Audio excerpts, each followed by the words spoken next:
The Nightmare Before Christmas director and star discuss prequel ideas and more as movie turns 30, exclusive for people. Y de nuevo, ¡wii! Nightmare Before Christmas cumple 30 años, maldita sea. Vuelvo a preguntar, ¿por qué diablos quieres una precuela? Exactamente. No tengo ni la más remota idea, pero leamos a ver qué dice. ¿Okay? Podrían hacer una secuela y saldría mejor. Con menos riesgo y todo. Director Henry Selick tells people he always knew the movie was a fuck yeah project for him, while actor Chris Sarandon says he'd be there in a minute for a sequel. ¿Una secuela no es un poco difícil de hacer? Sí, pero ya, sigamos antes de... The Nightmare Before Christmas continues to enchant fans as the animated classic turns 30. The hit movie musical is celebrating 3 decades since its release in theaters, when it wowed audiences for the first time with its unique stop-motion animation, Danny Elfman-fueled soundtrack, and heartwarming story set against a spooky backdrop, one that Walt Disney Company was originally hesitant to fully embrace, according to director Henry Selick. Ok, primero, como dije, la película ya está celebrando sus 30 años, ¿ok? Y es una película que es muy importante porque, como dicen, en un momento tuvo un impacto increíble porque ya estamos hablando en estos ya que es en el 93, a pesar que stop motion aún era una técnica utilizada, ¿ya? Y era una técnica que estaba, se notaba que estaba en el desfase. Y aún así salió una película que fue tan increíble que la gente fue a verla. ¿Ok? Y también tiene una especie de combinación de historia muy divertida porque es todo feliz, alegre, en un trasfondo de tenebrosa oscuridad. Y entonces Disney no quiso necesariamente decir, ok, go ahead, ¿ya? Si está, en el siguiente párrafo dice algo interesante. There was very little merchandising at first, but then Disney realized the film's growing in popularity and they capitalized on that, Selick 70 tells people, in honor of his film's milestone birthday. And then finally, Disney called it a Disney film because originally they were afraid it was too strange, it would damage the brand, and it was released as a Touchstone film. Touchstone was a former label of Walt Disney Studios, founded and owned by Walt Disney Company. Ok, eso es lo que decía. Cuando la película salió originalmente, no tenían mucho merchandising hecho para la película, pero cuando vieron que era un boom comercial, comenzaban a producirlo y ganar por ahí. ¿Ok? Y también dicen que cuando Disney originalmente, o sea, ahora lo dice como película de Disney, pero originalmente no lo decía y usó su otra marca Touchstone que usa que es para justo producir películas que no son muy con la marca de Disney, ¿ok? O que no tengan la confianza de ponerlas bajo la marca de Disney y entonces lo ponen con Touchstone, que aún así es una empresa netamente del grupo de Walt Disney. Ellos lo fundaron y ellos son dueños de eso. Entonces, con esa marca se lanzó. Pero ahora hay un cambio de parecer, ¿ok? Y hasta el director nos dice, but later he says they embraced it and they took the Haunted Mansion at Disneyland and Tokyo Disneyland and for Halloween turned it into a Nightmare Before Christmas thing. So it didn't seem to happen suddenly. It was just a steady growth and then it ramped way up. Ok, y acá es donde llegaron al punto donde está en Disneyland, que es el de California, y Tokyo Disneyland, que por el nombre entienden que es el de Japón, tomaron la mansión encantada o embrujada y para Halloween lo convierten completamente en la temática de The Nightmare Before Christmas. Pero hay que entender que esto no fue simplemente un de golpe, sino creció lentamente y de forma sostenida hasta que finalmente dijeron, ¿sabes qué? Ya ponga la 11. Muestra un poco el impacto de la película en sí, que Disney reconoce que ha sido exitosa para ellos. Y a todo lo que se distanciaron, lo han quitado. Muchachos, ¿quieren agregar algo ahí? ¿Por qué? Aún no llegamos a esa parte. Ok. Pero quiero decir un poco más con respecto a la historia de la película y el hecho de cómo Disney trató la película. ¿Algo quieren agregar antes de que lleguemos a lo otro? No aún. Es interesante ver cómo antes Disney supuestamente se preocupaba por no dañar la imagen. Es que recuerda, esto salió en 1993, literalmente creo que sería en el auge del Disney Renaissance, ¿ya? Entonces, cuando tú piensas todas las películas de ese renacimiento, no pondrías Nightmare Before Christmas al lado de esas películas por la temática, ¿ya? Lo tendrías Hmm. completamente aislado porque, sí, la película en sí tenía elementos muy tétricos, ¿ya? Elementos góticos, elementos que no a todos los niños les gustaría, ¿ya? Ujú. Entonces, hay un entendimiento de por qué tenían que hacer eso. Obviamente ahora, o sea, ahora, si fuera el Disney ahora es otra historia. Ah, luego nos vamos a divertir con el Disney de ahora porque yo tenía razón sobre Peltz.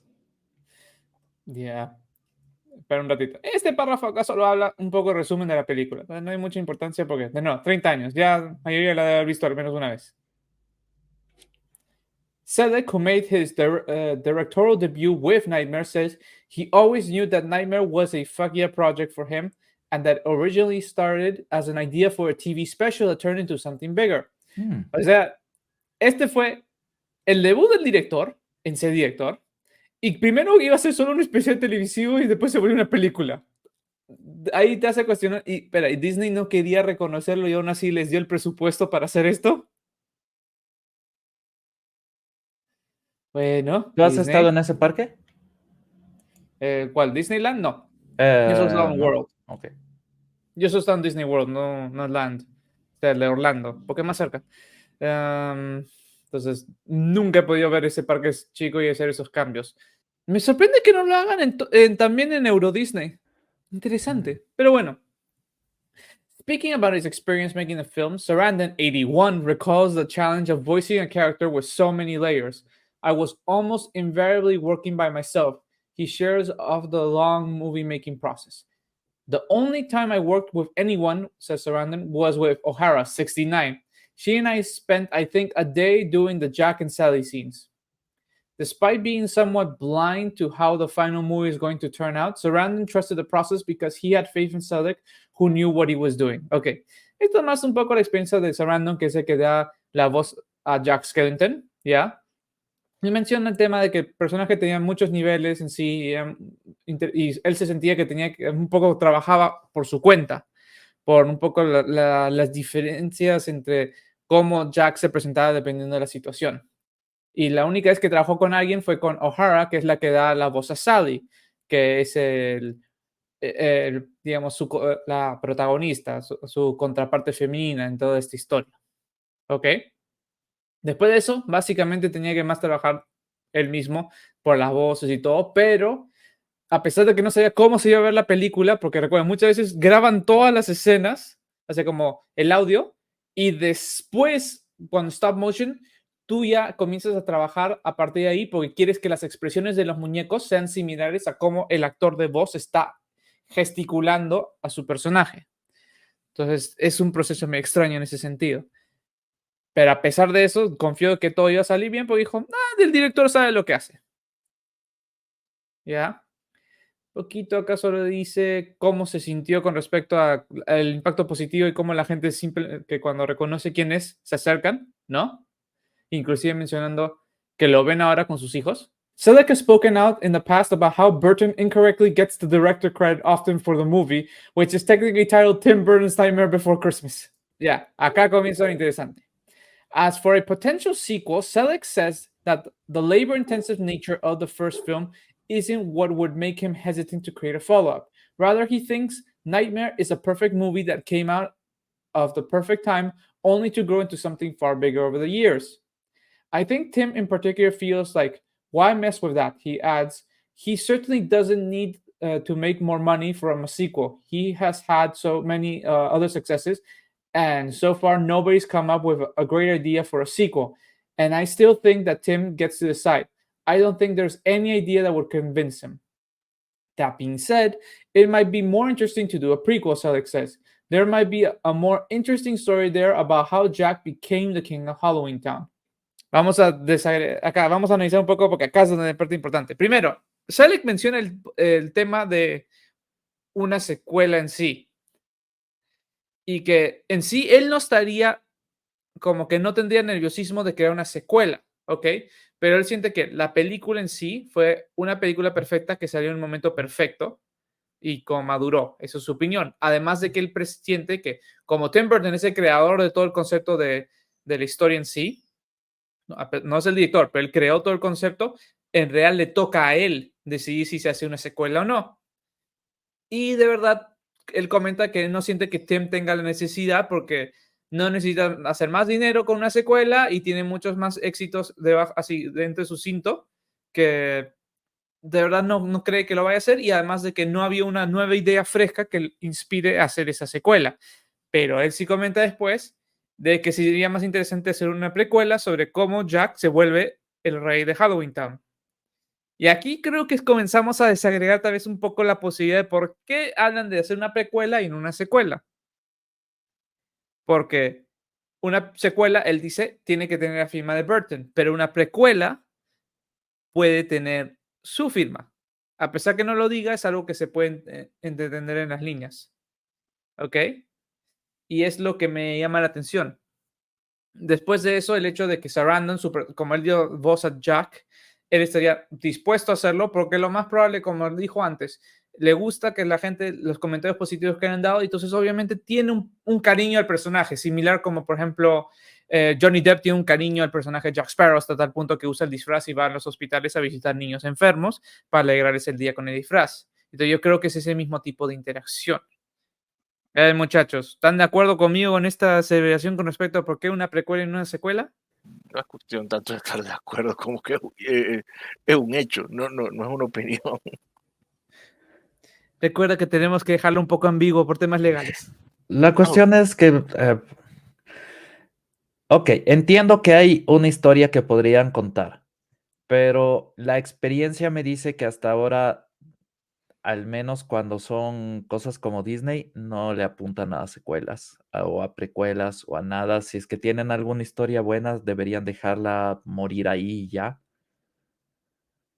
Porque no son exactamente muy buenos en lo que hacen, si somos honestos. Y tratar de llegar a una historia donde Jack Skellington se vuelve el rey de Halloween, ok, va a ser como Monsters University. No sé si ustedes vieron Monster University, la precuela de Monster Inc. Sí, No, yo sí. No era buena, era bastante aburrida, para ser honesto. Y eso pasa con la mayoría de precuelas porque tienen que llegar al punto donde el personaje está al inicio de la película original, lo cual quiere decir que Ujú. tienes un punto obligatorio hacia cual ir. El resto de la historia es básicamente hacer cualquier estupidez hasta cuando llegues a donde debes. Al menos que hagas algo realmente bien como House of the Dragon. Es una precuela técnicamente, estuvo a la altura de las primeras temporadas de Game of Thrones. Por suerte no fue como las últimas temporadas de Game of Thrones. Ok. ¿Ya? Pero también tienes las precuelas de Star Wars, o tienes, incluso cuando ya tienen la historia perfectamente lista, El Hobbit, decidieron irse por 3 películas en vez de hacer una sola película decente. Aunque Entonces, esa como la del Hobbit es un poco más debatible por el hecho de que sí se sabe que en el Hobbit fue mucha interferencia del estudio ujú. y que también obligaron a Jackson básicamente a retomar el rol diciendo, si quieres que te financiemos el otro proyecto que tienes con nosotros, tienes que hacer esto. Y es porque Del Toro le renunció. ¿Sí?